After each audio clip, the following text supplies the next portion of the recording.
വളരെ വേഗത്തിൽ പോലീസ് നടപടികൾ മുന്നോട്ട് കൊണ്ടുപോകുന്നുണ്ട്. പ്രതികളെ കസ്റ്റഡിയിലെടുത്തതിന് ശേഷം ഇപ്പോഴിതാ ആ ക്രൈം സീനിലേക്ക് അനീഷയുടെ വീട്ടിലേക്ക് അനീഷയെ എത്തിച്ചിരിക്കുകയാണ്. ഇവിടെ വെച്ചാണ് കൊലപാതകം നടത്തിയിരിക്കുന്നത്. ഈ രണ്ട് കുഞ്ഞുങ്ങളെയും അതിക്രൂരമായി കൊലപ്പെടുത്തിയത് എങ്ങനെ എന്നുള്ള കാര്യം പ്രതി പോലീസിനോട് വിശദീകരിക്കും. അതിനുശേഷം പോലീസിന്റെ ഏറ്റവും പ്രധാനപ്പെട്ട നടപടികൾ എന്നുള്ള നിലയിൽ ഈ ശാസ്ത്രീയ തെളിവുകൾ ഇതുമായി ബന്ധപ്പെട്ട് കണ്ടെത്തുക എന്നുള്ളതാണ്. ഇപ്പോൾ കൊലപാതകം എന്ന നിഗമനത്തിലേക്ക് എത്തിക്കഴിഞ്ഞിരിക്കുന്നു പോലീസ്.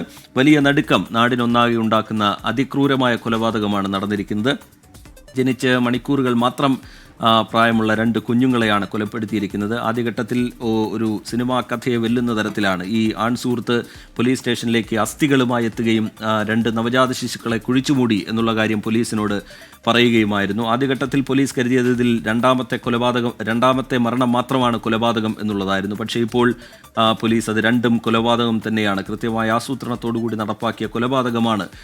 മനുഷ്യ മനസാക്ഷിയെ മരവിപ്പിക്കുന്ന തരത്തിലുള്ള ക്രൂരതയാണ് ഈ ജന്മം നൽകിയ അമ്മയുടെ ഭാഗത്ത് നിന്ന് ഉണ്ടായിരിക്കുന്നത്. അനീഷയാണ് ഈ രണ്ട് കൊലപാതകങ്ങളും നടത്തിയത്. അത് ഭവിന്റെ സഹായത്തോടെയും അറിവോടും കൂടിയാണ്. ശാസ്ത്രീയ തെളിവുകൾ ശേഖരിക്കുന്നതിലേക്ക് പോലീസ് കടക്കുന്നു. തെളിവ് ശേഖരണത്തിലേക്ക് പോലീസ് കടക്കുന്നു. അതിൻ്റെ ഭാഗമായി അനീഷയുടെ വീട്ടിലേക്ക് ഇപ്പോൾ അനീഷയെ എത്തിച്ചിരിക്കുകയാണ്. അതിൻ്റെ തത്സമയ ദൃശ്യങ്ങളാണ് പ്രേക്ഷകർ കാണുന്നത്. വിഷ്ണു സുരേഷ് നമുക്കൊപ്പം തുടരുന്നുണ്ട്. വിഷ്ണു, തെളിവെടുപ്പിലേക്ക് കടന്നിരിക്കുന്നു പോലീസ്. ഇപ്പോൾ പോലീസിന്റെ നടപടികൾ എങ്ങനെ വിഷ്ണു?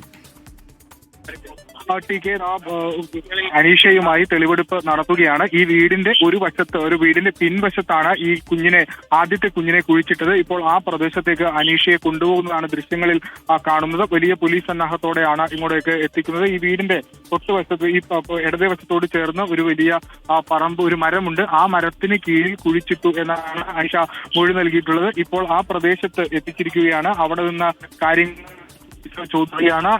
ഈ പ്രദേശത്താണ് കുഞ്ഞിനെ കുഴിച്ചിട്ടത്. ഇനി സ്വാഭാവികമായും ഇവിടെ പോലീസ് വിശദമായി പരിശോധിക്കും.